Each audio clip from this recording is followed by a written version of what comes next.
Après les États, pas toujours efficaces, les régions se mobilisent contre le réchauffement climatique. Le R20, Région pour le climat, vient de se réunir à Paris. C'est le sujet du Grand Angle aujourd'hui.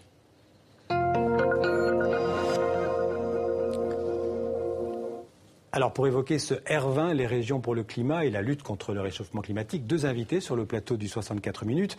Honneur aux dames, Michel Saban, bonsoir. Bonsoir. Alors vous êtes présidente du R20, vous êtes conseillère, élue socialiste à la région Île-de-France.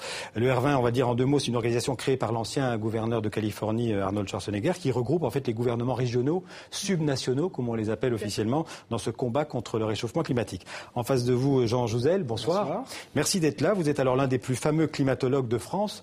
Vous êtes ingénieur, docteur en sciences physiques, spécialiste parmi beaucoup d'autres choses du climat terrestre dans le passé, ce qu'on appelle le paléoclimat.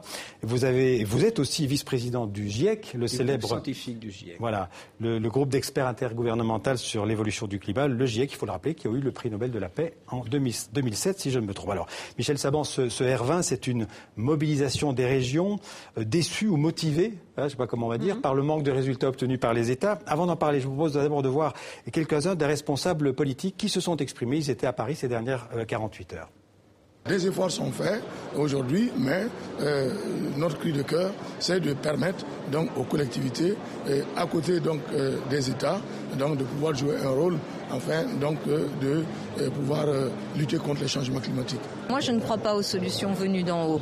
Les États n'ont pas été toujours au rendez-vous. La France se mobilise beaucoup pour que la conférence sur le climat soit une réussite l'année prochaine, et c'est une très bonne chose, mais les solutions, elles seront locales. Entre Copenhague et Paris, il y a eu du temps, et le temps joue contre nous.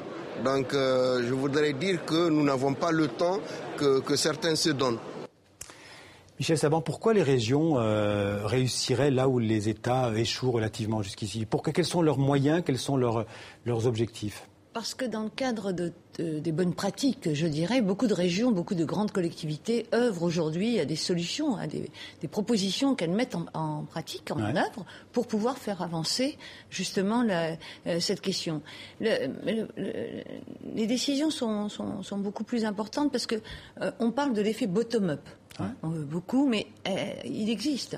On voudrait ce qui vient de la base. Ce qui vient de la base. Ouais. Et pour ces questions-là, notamment des dérèglements climatiques, quand on touche au solaire, quand on touche à l'eau, quand on touche aux énergies renouvelables, aujourd'hui, ce sont les collectivités territoriales et locales. Nous nous sommes mobilisés au lendemain de Copenhague. Ouais. Copenhague était Copenhague, il faut rappeler, c'est 2009, c'est un échec de la conférence mondiale sur le sommet. C'est ce à quoi Paris doit répondre en novembre 2015. Exactement. Et puis moi, je souhaiterais qu'à Paris, et comme beaucoup d'autres, et je sais que Jean Jouzel fait partie de ces hommes et de ces femmes qui œuvrent chacun dans leur métier, pour qu'on puisse trouver des solutions pour Paris. Et j'ai proposé au ministre des Affaires étrangères, M. Laurent Fabius, d'organiser ce sommet mondial. C'est le premier au monde. C'est la première fois qu'autant d'hommes et de femmes venus du monde entier, vous savez que nous avions des représentants de 3000 régions en tout, ce qui représente 700 millions d'hommes et de femmes dans le monde qui se mettent en mouvement. Pour mobiliser les régions. Pour mobiliser Justement, les régions. Jean Jouzel, est-ce que les régions, c'est le bon niveau de pouvoir pour influencer cette lutte contre le réchauffement climatique? Moi, je vois une complémentarité entre le rôle des États qui doivent effectivement être porteurs d'un accord ambitieux et puis les régions, les villes, les territoires en général où tout cela se décline.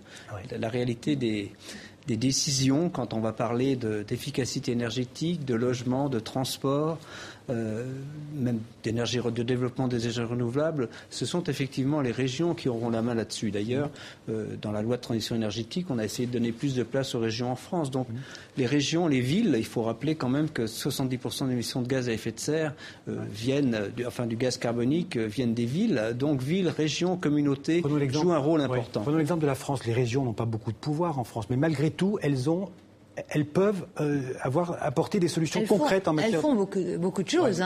Peut-être moins connues. Je vais vous dire, moins connues, mais c'est du quotidien. Moi, dans ma région, qui est la mienne, l'Île-de-France, beaucoup de choses ont été faites et depuis des années en matière de transport, comme l'évoquait M. Jouzel, en matière de logement.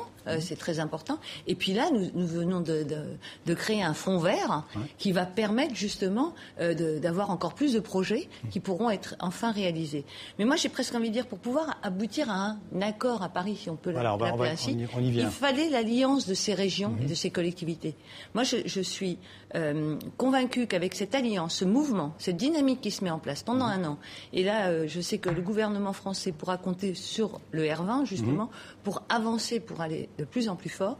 Il est aujourd'hui urgent de mobiliser des citoyens, mais les mobiliser à tout niveau, les lycéens, les collégiens, dans les écoles primaires, parce que ça fait partie du bien-être des uns et des autres, et je crois que c'est essentiel d'en arriver là. Vous avez évoqué Copenhague 2009, on peut remonter dans le temps. Il y a eu Rio 92, il y a eu cet échec de 2009, il y a eu un sommet dernièrement à l'ONU au mois de septembre. Tout à fait, à New York. J'ai fait la marche à New York. Moi, qu'est-ce qu'il faut faire pour que le sommet de Paris de novembre-décembre 2015 ne soit pas aussi un échec? Quelles sont les conditions de la réussite? Les conditions de la réussite sont vraiment, je crois que la première réussite serait d'entraîner tous les pays de la planète dans un accord dans lequel ils acceptent l'idée de prendre des mesures, chacun à leur niveau, chaque pays, pour lutter contre le réchauffement climatique. C'est bien ça le pas qui a été franchi, on appelle ça la plateforme de Durban. La Chine, les États-Unis, les deux plus gros pollueurs, accepté l'idée, 40% des émissions, ont accepté l'idée d'être partie prenante dans un accord pour l'après 2020. Mais il faut être plus ambitieux parce que entre maintenant et 2020, il faut déjà agir sur les émissions de gaz à effet de serre. C'est d'ailleurs un des volets de la discussion de la conférence de Paris. Et je crois qu'un des premiers gages de succès, c'est vraiment une adhésion de tous les pays. Et je pense que cette adhésion, je suis d'accord avec Michel Séban, il faut aussi une adhésion au niveau français. Elle sera très importante. Si on réussit à mobiliser l'ensemble des Français à, en faire une cause nationale, ça jouera beaucoup dans la dynamique de ces négociations. Parce que, je crois que tout le monde, les scientifiques, les décideurs régionaux doivent s'unir, et c'est bien ce qui a été fait avec le R20, doivent s'unir dans un objectif que je souhaite personnellement, je l'ai dit hier, l'agenda positif, je crois que c'est quelque chose d'enthousiasmant d'aller vers un mode de développement différent, mais aussi ambitieux parce qu'il faut agir tout de suite et de façon extrêmement mais est-ce importante. Que vous pensez que la planète peut se contenter d'un mauvais accord? Est-ce qu'il ne faudrait pas mieux pas d'accord du tout qu'encore une fois un accord intermédiaire Est-ce que vous attendez vraiment des décisions? Monsieur Laurent Fabius a dit hier matin dans son intervention, il n'y a pas de planète B. On a notre planète et c'est celle-là qu'il faut sauver. Donc à partir de là, nous sommes... Kyoto, ça remonte il y a quelques années. Depuis, il y a eu beaucoup de choses de faites. Donc on pourrait se diriger, si les uns et les autres, dans les secteurs où nous nous trouvons, nous poussons en la matière, c'est de trouver un pas pour Paris. Quand on dit... Mais l'objectif, c'est de réduire l'augmentation de 2 degrés. On sait qu'on n'y arrivera pas. Le GIEC dit 4-5. Mais ne dites pas, on n'y arrivera pas. En tout cas, c'est ce que les experts disent. Donnons-nous les moyens d'y arriver. C'est pas vrai, 4-5 Non, je suis pas d'accord quand vous dites ça. Donnons-nous les moyens d'y arriver. Ce sont des chiffres du GIEC. Donc. Oui, non, mais le GIEC a raison de nous alerter. Si on ne fait rien, si on continue sur la trajectoire actuelle, largement construite, d'un développement largement basé sur l'utilisation du pétrole, du charbon, du gaz, des énergies fossiles, des énergies fossiles.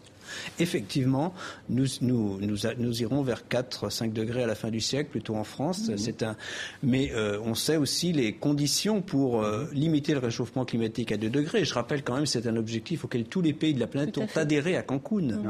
Donc c'est un objectif. Oui, alors, la mise en œuvre passe, tout le monde soit d'accord sur la mise en œuvre passe par effectivement, en premier lieu, laisser 80% des combustibles fossiles à notre disposition, de ce qu'on appelle les réserves dans le sol. On ne peut pas utiliser plus de 20% des combustibles fossiles qu'on a facilement accessibles. Et ça, c'est un vrai problème. C'est un changement un changement de mode de développement complètement différent, mais tout à fait enthousiasmant par rapport, tout aussi enthousiasmant que celui sur lequel nous avons construit notre développement.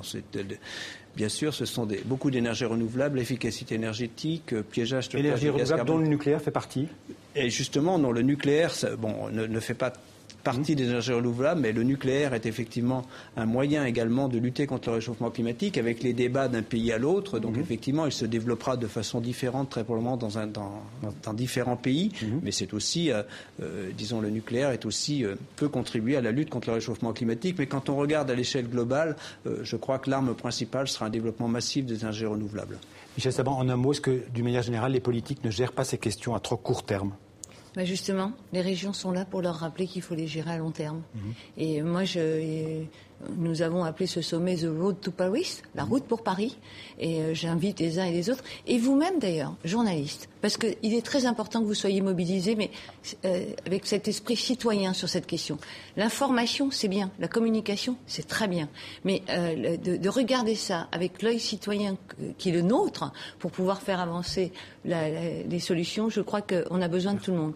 Et je sais que tout le monde sera au rendez-vous. Oui, je l'espère, certainement. Oui, c'est en tout cas, TV5 sera ah oui, ça je Michel, sais. c'est clair, oui. Nous devons nous mobiliser tous dans notre sphère et aller ensemble vers un objectif commun. Parce qu'il y a urgence.